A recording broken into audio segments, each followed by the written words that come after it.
Qual a diferença entre o socialismo e o capitalismo? No socialismo, o povo espera pelo pão. No capitalismo, o pão espera pelo povo. Para vocês terem uma ideia, tem um vídeo antigo do atual candidato a presidente dos Estados Unidos, o Bernie Sanders, em que ele diz coisas muito interessantes ao defender o socialismo. E, entre outras coisas, ele diz o seguinte com relação ao racionamento de produtos alimentícios nos supermercados. Ele diz o seguinte: é engraçado, às vezes os jornalistas americanos falam mal de um país só porque as pessoas esperam em longas filas para conseguir comida. Pois eu acho que isso é uma coisa muito boa. Sabe por quê? Em alguns países não existem filas por comida? Porque os ricos compram toda a comida e os pobres morrem de fome. Bacana o socialismo, né? Fazer com que todo o povo seja igualmente miserável não é exatamente progresso. Mesmo porque alguns são igualmente miseráveis, classe A. Tem uma estatística lá nos Estados Unidos que diz que 49% das pessoas com idades entre 18 e 20 anos são simpáticos ao socialismo. Eu nunca entendi direito como é que os jovens, que normalmente têm uma tendência contestadora, chegando mesmo a desafiarem as autoridades, sejam defensores do socialismo. Um regime em que um grupo de pessoas controlam tudo. Controlam seu destino, controlam seu comportamento, controlam sua paz, seu bem-estar. Um regime político centralizado e com todo o poder concentrado na cúpula do governo, onde ele, governo, decide tudo. Vamos supor que os líderes sejam espertos, sejam carismáticos, com grande poder de convencimento junto ao povo. Pessoas bem-intencionadas, grandes líderes. Isso é ótimo. Só que a economia não pode ser conduzida e planejada de forma centralizada. A economia é dinâmica.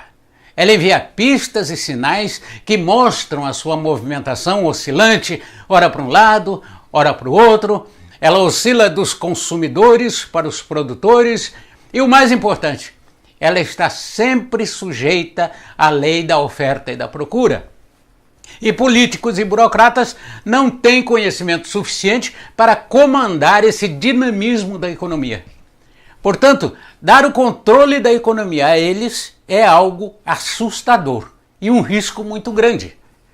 E foi exatamente por isso que a União Soviética teve uma escassez de pão, de sapato, de manteiga, de tudo, enfim.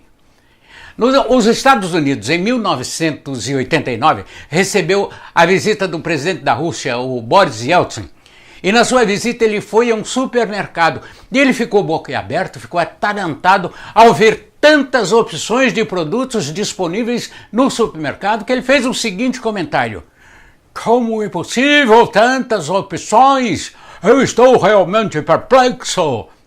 Eu não sei se é assim o sotaque russo, mas ele falou isso. Mas explicando ao Boris, no capitalismo, quando você permite as pessoas comprarem e venderem bens, você está respondendo a incentivos dados pela economia e principalmente pela lei da oferta e da procura, regulando os preços e assim as coisas tendem a funcionar. Então, qual a razão do capitalismo ser tratado como sendo uma coisa perversa? Talvez porque o capitalismo só tenha 1/3 da simpatia dos adolescentes. Na verdade, o capitalismo nada mais é do que a economia controlada pelas pessoas ao invés do Estado para gerar lucros. Dirá um mal-humorado radical: o lucro é perverso. Não, o lucro não é perverso. O lucro é uma recompensa a alguém que produz alguma coisa que outras pessoas querem comprar. No sistema capitalista, essa troca é voluntária. Mais que o dinheiro, as pessoas valorizam o bem e com isso todos ganham com a troca. E se alguma coisa estiver com o preço exagerado, esse produtor terá que ajustar o preço de acordo com o valor regulado pelo mercado. Ou não terá outra alternativa a não ser à falência.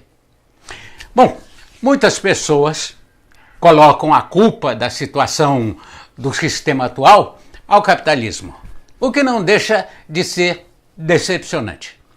O capitalismo nada mais é do que separar a economia do Estado. Socorrer bancos ou subsidiar corporações, isso tudo é o contrário do capitalismo. Não ponha a culpa no capitalismo por isso. Para mim, a cara do capitalismo é aquele sujeito que arrisca tudo que tem em cima de uma ideia em que ele acredita que transformará a vida das pessoas para melhor. E isso é fantástico. E esse cara se chama empreendedor. Enfim, para terminar, o socialismo é o controle do Estado. E o controle do Estado significa menos opções para o povo.